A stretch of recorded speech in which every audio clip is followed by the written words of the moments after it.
Здравствуйте! Сегодня я покажу, как работает криптокошелек Exodus. Общая его рейтинг-оценка в Google, мне так кажется, что сильно завышенная. Тестировал я его на протяжении почти 2 лет. Влил в него примерно $20. И вот в четверг я решил перевести некоторые средства уже покрупнее.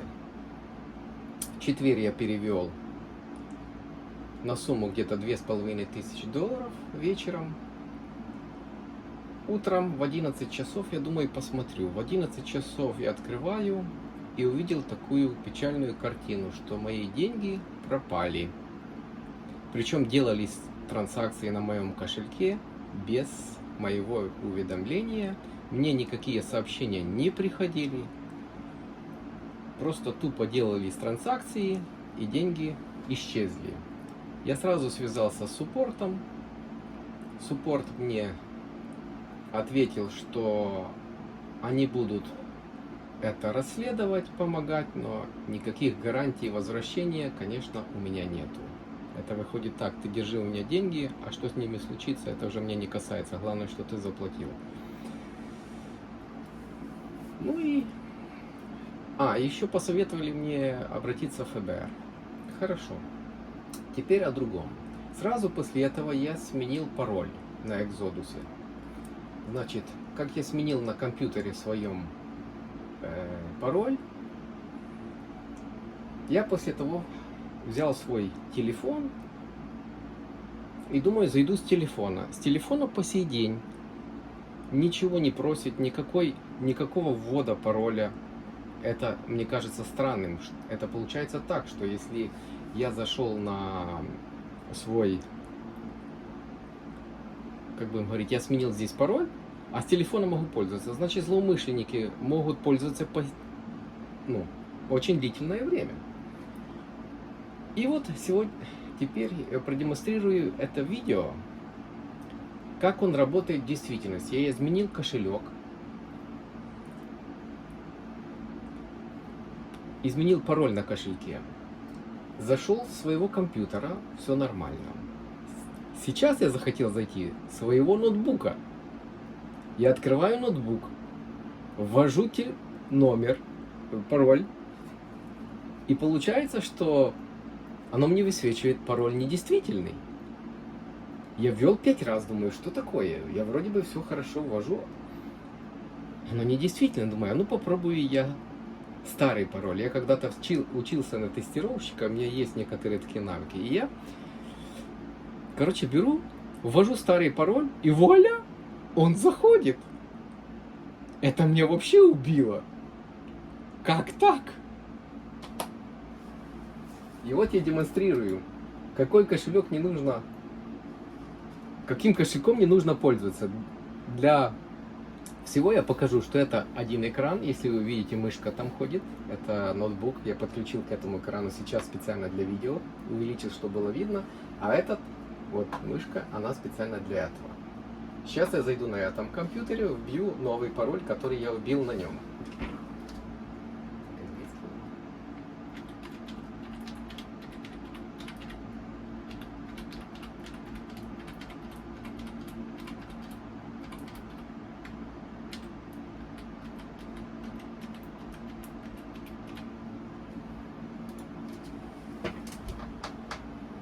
Так, мы зашли в мой кошелек.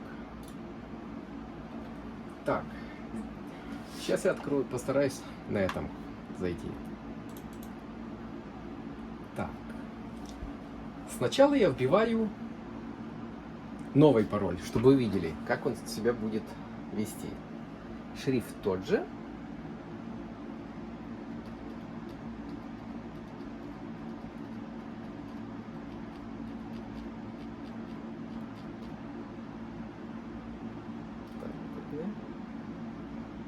Еще раз.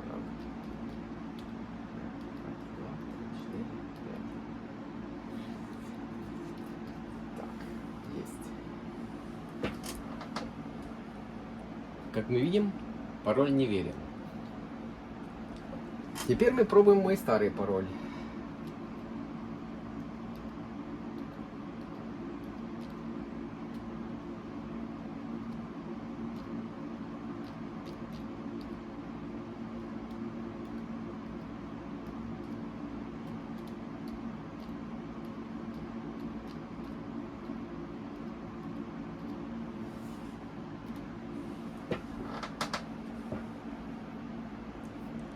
Как вы видели по рукам, по движению моих рук, что пароль совсем отличался.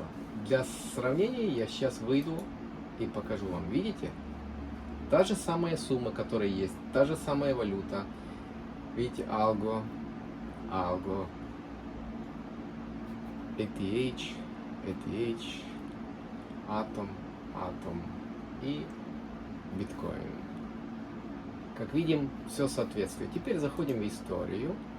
История у нас та же самая, если вы видите, что и на этом компьютере. Я для удобства ее чуть-чуть подниму, а этот монитор чуть-чуть опущу, чтобы было видно просто лучше.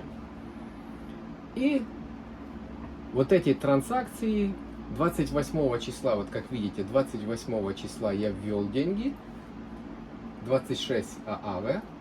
Так здесь видно 26 ААВ. То же самое July 28, 22. Эти махинации, которые вот под 29 числом, это все делал не я, это злоумышленники делали. Они сначала вводили, потом выводили, меняли и так дальше. Для сравнения я вам покажу даже коды, чтобы совпадали, чтобы это не было так, что это нет. Если вы сравниваете коды, коды те же. Видите, как кошелек тот же самый, но зашел под разными паролями. Телефон по сей день ничего не попросила.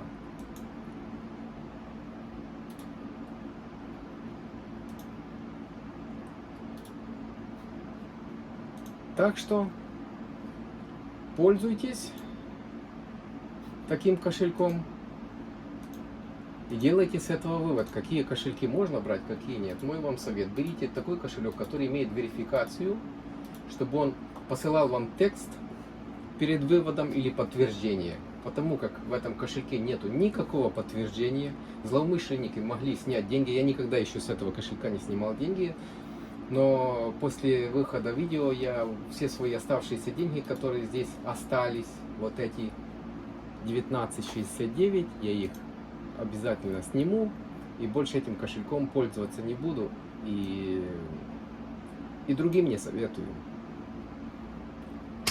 Спасибо за просмотр. Ставьте лайки и дизлайки. Напоследок я еще скажу, что странные программы я не скачиваю с вирусами или там без вирусов. У меня всегда стоит антивирусы, проверяю каждый раз. Так что насчет того у меня все хорошо. Спасибо за просмотр.